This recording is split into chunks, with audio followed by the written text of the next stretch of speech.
România anilor 90. Cum s-a născut lumea interlopă.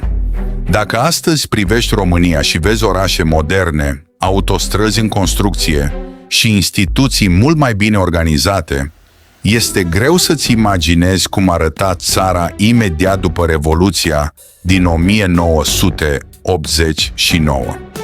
Era o perioadă în care aproape totul se schimba. Regimul comunist căzuse, economia era în haos, iar legile și instituțiile încercau să țină pasul cu o realitate complet nouă. În acest vid de autoritate au început să apară primele grupări de crimă organizată. În multe cartiere, respectul nu se câștiga prin muncă sau prin funcție, ci prin forță, bani și reputație. Oamenii vorbeau în șoaptă despre personaje care controlau cluburi, piețe, afaceri și recuperări de datorii. La început, aceste grupări nu semănau cu mafia din filme. Erau formate din oameni care se cunoșteau din cartier, din sălile de sport sau din lumea de noapte. Mulți practicau sporturi de contact, iar alții profitaseră de lipsa controalelor pentru a face bani rapid.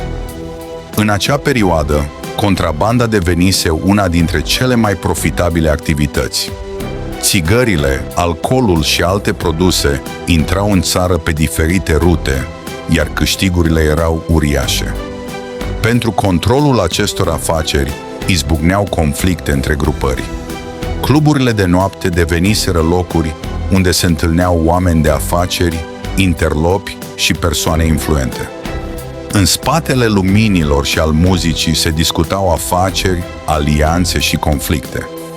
De multe ori, ceea ce părea o simplă petrecere ascundea negocieri importante. Pe măsură ce averile creșteau, creștea și dorința de putere.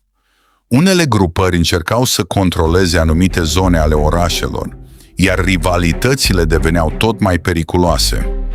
Presa relata frecvent despre reglări de conturi, bătăi și alte acte de violență. O parte dintre aceste informații erau confirmate de anchete, iar altele rămâneau doar la nivel de zvon. Autoritățile aveau o misiune dificilă.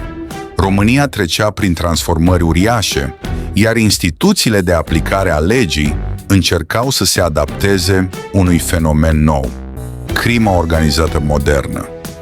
În timp au fost create structuri specializate, iar anchetele au devenit mai complexe. Sfârșitul anilor 90 și începutul anilor 2000 au reprezentat un punct de cotitură. Tot mai multe dosare importante au ajuns în instanță, iar colaborarea cu autoritățile din alte state a dus la destructurarea unor rețele implicate în trafic, contrabandă și alte infracțiuni. Lumea interlopă nu a dispărut peste noapte, însă a început să se schimbe.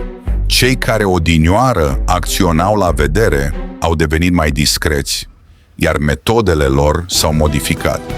În același timp, statul a devenit mai bine pregătit pentru combaterea criminalității organizate. Privind în urmă, anii 90 rămân una dintre cele mai tulburi perioade din istoria României moderne. Au fost ani în care libertatea a venit la pachet cu nesiguranță, iar lipsa unor reguli clare a permis dezvoltarea unor rețele infracționale care au marcat o generație întreagă. Astăzi, multe dintre poveștile acelor vremuri au devenit subiecte de documentare, cărți și emisiuni. Unele sunt confirmate de documente și hotărâri judecătorești, altele au rămas simple legende urbane. Tocmai de aceea este important să facem diferența dintre mit și realitate. Istoria lumii interlope din România nu este doar o colecție de povești spectaculoase. Este și o lecție despre cât de vulnerabilă poate deveni o societate aflată într-o perioadă de tranziție și cât de important este rolul instituțiilor în menținerea ordinii și a statului de drept. Dacă ți-a plăcut acest documentar și vrei să vezi și alte povești adevărate despre istoria României, lumea interlopă, marile jafuri sau cele mai cunoscute clanuri, lasă un like, abonează-te, și spune în comentarii ce subiect ai vrea să abordăm în episodul următor.